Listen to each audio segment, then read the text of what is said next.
Rule 27. Think through the alternatives to taking a risk. We all know that the greater the risk, the higher the potential reward. And of course, the lower the risk, the less return you're likely to get on your investment. But you also need to consider what your alternative is. What if you don't take this risk? Is there an alternative that gives you almost as high a return, or will the money bring you in almost nothing if you don't take the risk? Let me give you an example. Suppose you're considering investing in a volatile market for a chance of high returns. If you don't make the investment, you could put the money in a money market account, where it ought to be safe. I did say ought to. So what kind of interest is the account paying you? It could be as high as 4%. Then again, sometimes it can drop to 0.5%. If it's at the top end, your high-risk investment is barely worth taking, whereas when interest rates are very low, it might be your best chance of a decent return. This concept, the overall reward you get for taking a risk, when measured against the alternatives, is called risk premium.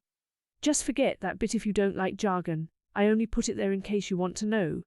It's a calculation particularly worth making when it comes to short-term investments, as over the long term, it can be harder to predict how the alternatives to the risk will perform. Look back to late 2007. Then savers could get interest rates of more than 6%. At the same time, the equity markets, stock prices were falling. So there was no reward or premium for taking the risk of investing in equities. However, when interest rates dropped, the balance shifted and equities looked like a far better option than they had, and that has nothing to do with the investments themselves, but simply how they measured up against the alternatives. You need to consider what your alternative is. What if you don't take this risk? Rule 28. If you don't trust someone, don't do business with them. It's such a simple rule. We don't do business with people we don't trust. What more is there to say? Apart from that, this also includes companies, corporations, governments, you name it. And why don't we trust them? Because there is something adrift, something that rings that little warning bell inside us. There may be clear visible signs, but as often as not there won't be. Mostly this rule is about using your intuition, listening to your inner voice. If you feel something, anything, is wrong, then walk away. Listen to what is being said to you. There are unconscious clues your subconscious is picking up. If you ignore them, you'll invariably regret it. I've done it. We've all done it. I nearly did it again the other day. I nearly bought a car from a sketchy dealer. I knew he was sketchy, but I wanted the car. I knew the car would be sketchy. What is it that makes us overwrite all the warning signs? I did the only sensible thing. I phoned a friend. And he talked me out of it. Good man. You can extend this rule to cover loads of situations, such as, if you don't trust your boss, don't work for him. If you don't trust your babysitter, don't leave your kids with them. If you don't feel comfortable with your financial advisor, get another. Look, you can choose what you do and how you do it, but if you want to be a rules player, then you need to be assertive. Stand up for what you know is right. Don't accept second best. Ever. Listen to your intuition. Be the biggest, boldest, and bravest. If the situation feels wrong, it probably is. If you don't get the right feelings about a person you are dealing with, find a way out. If it waddles like a duck and quacks like a duck, chances are it's a duck. Avoid. Walk away. Hold on to your wallet and run. Listen to your intuition. Be the biggest, boldest, and bravest. Rule 29. It's never too late to start getting wealthy. It's very easy sometimes to believe that the hand we got dealt in life is all we have to play with. Or to say, well, I should have started saving in my early 20s. It's too late now. But we can change anything we want. It's never too late to start being wealthy. Look at Rule 1 again. Anyone can make money. And it's not limited by your age or any other time factor. All it requires is that you shift your focus to becoming wealthy, and already things will happen without you having to do anything more. Obviously, if you want more than the basic that the universe is going to give you, you will have to do more. But by shifting your focus, you will set wheels in motion, and prosperity will come to you. And no, this isn't mumbo-jumbo. It's a universal fact. The fact you do something, shift your focus, is enough. No matter how long you have been going along a particular path, poverty, lack of success, whatever, it doesn't need much of a shift to alter course. And altering course can happen no matter how long you've left it. There is no such thing as too late.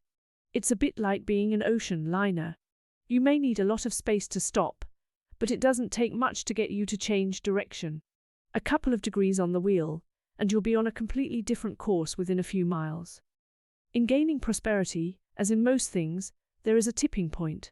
After you've added on those couple of degrees to port or starboard, the resulting change in trajectory gets bigger and bigger in a sort of compound way. It is also never too late to start investing. In stocks, in an IRA, in style, in quality, in yourself, in life.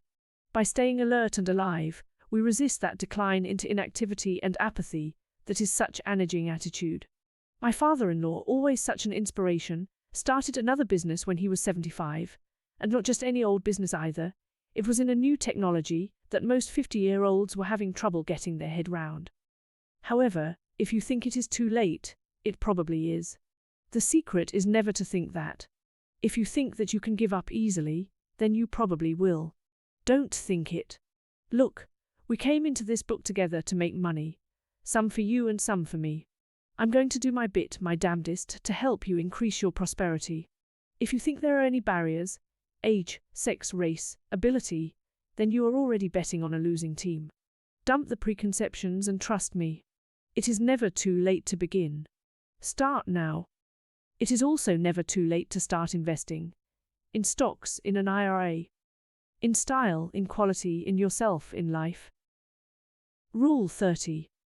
Start saving young, or teach your kids this one if it's too late for you. Okay, it might be too late for you to start saving young. We can't go back.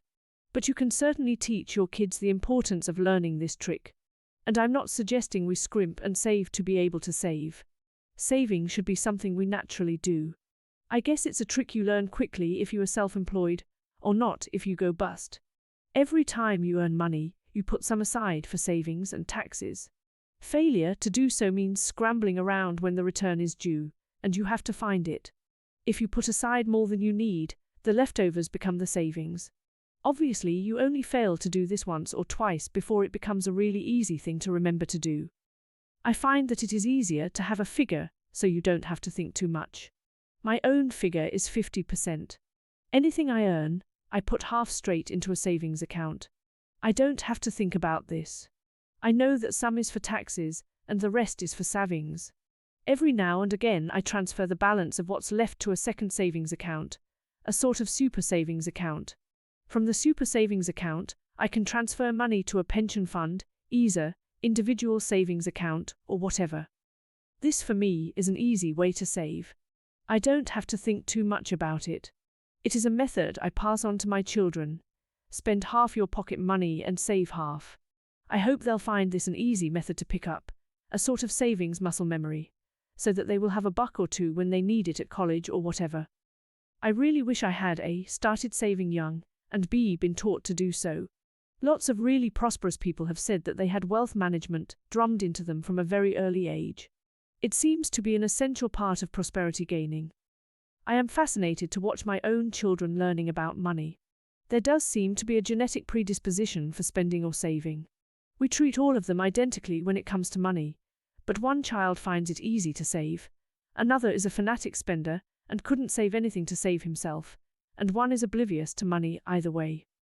I'm a great believer in making changes to correct basic flaws in one's upbringing. It's no good sitting around blaming others. You have to change it. I have to take responsibility and train myself. Obviously, this doesn't apply to being tidy. If you put aside more than you need, the leftovers become the savings.